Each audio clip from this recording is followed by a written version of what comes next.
qui m'écoutez, vous serez certainement d'accord avec moi qu'être loyal est une grande qualité. Pourtant, dans certains cas, cela peut être un blocage ou même un frein à l'épanouissement. Dans la vie privée, nous sommes loyaux à nos parents, frères, sœurs, famille. Nous sommes loyaux aux principes et valeurs de notre clan et cela peut nous soutenir jusqu'à un certain point. Il est vrai que certains principes étaient probablement adaptés pour nos ancêtres, mais ne le sont plus dans notre monde actuel. Par exemple, j'ai reçu il y a quelque temps une cliente qui était en conflit avec un principe familial qui disait « vivons cachés pour vivre heureux ». Pour la petite histoire, l'arrière-grand-mère, qui avait souffert des médisances à propos du remariage de sa mère avec une personne fort connue, s'était juré qu'elle éviterait de faire comme sa mère. La descendante, l'arrière-petite-fille, qui aimerait avoir un rôle politique, n'arrive pas à ses fins, car son désir vient en opposition au principe qu'il vaut mieux se cacher pour être heureux. Sa loyauté inconsciente à son ancêtre l'empêche de réaliser son projet. La loyauté qui devrait la soutenir est devenue toxique. Mais qu'en est-il au sein de nos entreprises ? Lorsqu'un membre du personnel a été licencié de manière injuste ou sans respecter les formes, des loyautés peuvent être activées chez les collègues qui étaient les plus proches de la personne remerciée. Ces loyautés peuvent se mettre en œuvre de manière tout à fait inconsciente et prendre de nombreuses formes. Si l'employé a été remplacé par un autre, il est possible que le remplaçant soit ostracisé, moqué, ignoré ou harcelé par ses collègues, parfois même sans qu'il sache pourquoi.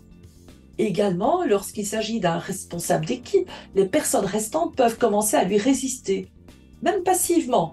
Ils ignoreront ses directives, n'écouteront pas les remarques et même saboteront leur travail et donc l'entreprise en faisant des erreurs soi-disant involontaires. Cela peut aller jusqu'à des actes de vengeance en l'honneur de celui ou celle qui n'est plus là et qui se manifesteront de manière anodine sous la forme de larcin, de sabotage involontaire du matériel ou encore tout simplement par de l'absentéisme. Ces comportements expriment des loyautés vis-à-vis de la personne qui a été exclue du système injustement ou sans respecter les règles. Nous avons d'ailleurs été témoins ces dernières années de situations graves au sein de très grandes entreprises en France qui peuvent aller jusqu'au suicide, conséquence d'un manque de soutien ou d'une pression non justifiée associée à une forme de chantage. Bien entendu, on parle des victimes et de leurs familles et la justice statue sur ces cas. Par contre, nous n'entendons rien sur les effets de ces suicides sur les collègues et l'entreprise.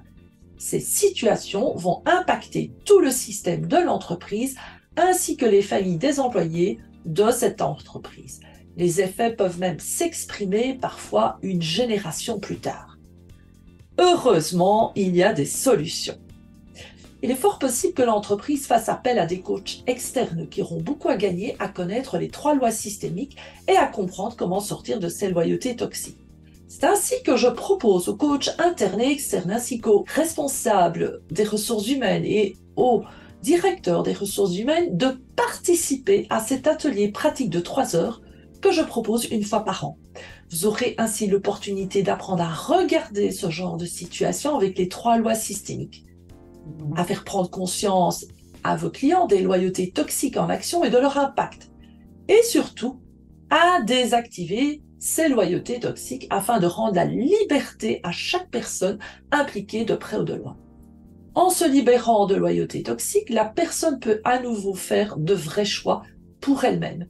Et bien entendu, ce sera la même chose pour l'entreprise qui est, selon moi, un être systémique vivant.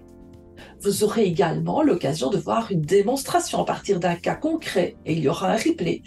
Un cas concret amené par une des participantes, de poser vos questions et surtout, vous pourrez l'expérimenter afin de vous l'approprier. Avec cet atelier, vous recevez également une vidéo présentant la théorie, une fiche technique qui vous permettra de refaire l'exercice et de l'utiliser lors de vos animations, coaching ou formations.